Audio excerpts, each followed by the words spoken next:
Hey everybody, thank you so much for watching. My name is Matt Wiles. I like getting thrilled about basses. Today's thrilling bass is a Roscoe SKB 3005. Anyone who's familiar with the high-end bass market is no stranger to Keith's name. Keith Roscoe has been at the forefront of boutique bass building, I believe since about the beginning, along with Michael Tobias and a handful of other guys. True to form, this bass has every detail that makes these instruments so sought after and so regarded. Incredible wood choice, incredible construction, incredible playability. The sounds you can get out of it are just amazing. It's one of those instruments that everything you put into it, it will give back tenfold. Really rewarding to play. Again, an absolute blast to hold and to record and perform with. So a couple things about it. Wood-wise, we have a Spanish cedar body with like a light burst going on. The little mahogany strip between the body and the top. An absolutely incredible Buckeye Burl top. This is one of the most stunning tops I've ever seen in person. The grain practically looks three-dimensional when you get up close to it. Really, really beautiful piece of wood here. The matching headstock is always a nice touch. We have maple fingerboard, maple neck with a nice thick Purpleheart stripe. As far as electronics, this one's loaded with a set of Nordstrand dual coils with Alnico 5 magnets. Most Roscoes have Bartolinis in them. I'm always excited to see a set of Nords in something though. I'm a die-hard Nordstrand user. So, a bass this nice with these pickups is an absolute dream. It's also loaded up with a Nordstrand 3-band preamp. Hipshot hardware. Also kind of a cool feature, has a wooden nut. I'm not sure what kind of wood it's made out of, but I always think things like that are a really nice touch. So, a couple things here before I get into playing. I'm going to go through a few quick samples of the preamp and give you some of the extremes to kind of give an idea of the boosts and cuts. And then I'll dial up some tones that are more specific to maybe some sounds that I would pull up on a gig or a recording session. So right now, control layout, we got volume, passive tone, which is an absolute must. The passive tone sits between the volume and the preamp circuit. So if you're not using the preamp, or if you disengage the preamp, which this bass, you cannot disengage the preamp, it's active all the time.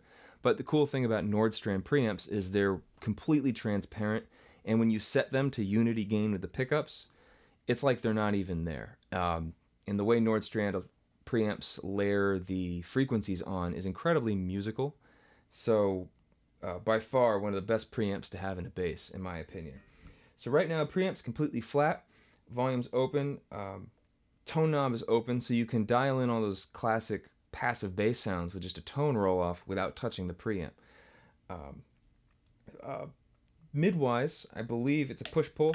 And I believe on the down position it's 400 Hertz, and if you pull it, I think it's 1K.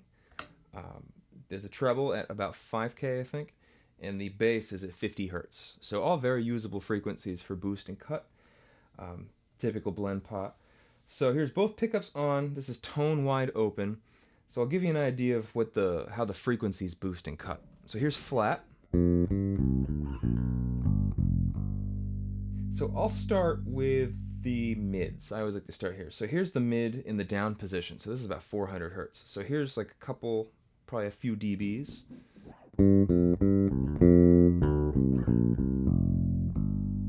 And I'll take it to the extreme here. And this is a setting I would never use, but here's what it sounds like all the way up.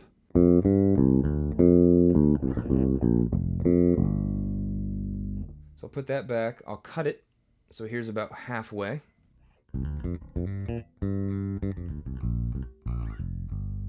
Here's all the way.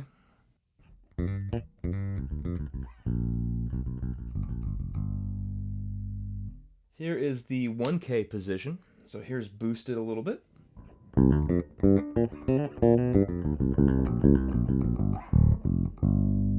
Here's boosted all the way.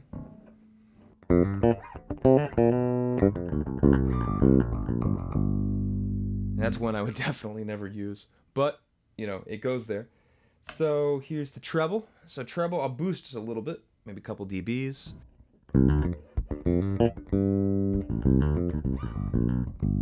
I'll boost all the way.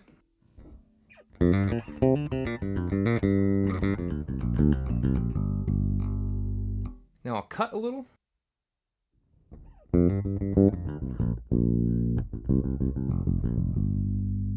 That's actually nice. That's kind of comparable to like a passive tone roll off. I really like that. Here's all the way.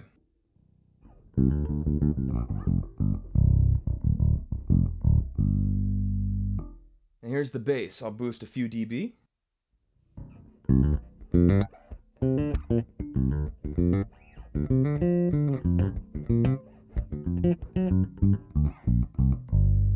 I'll boost all the way. Whoop, probably clipped a little bit. You gotta watch your speakers when you do that kind of thing.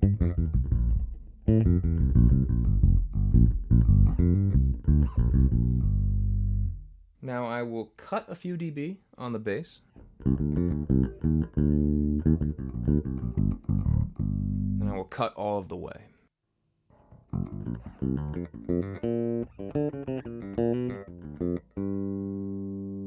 So that's a quick rundown of how the frequencies cut and or boost.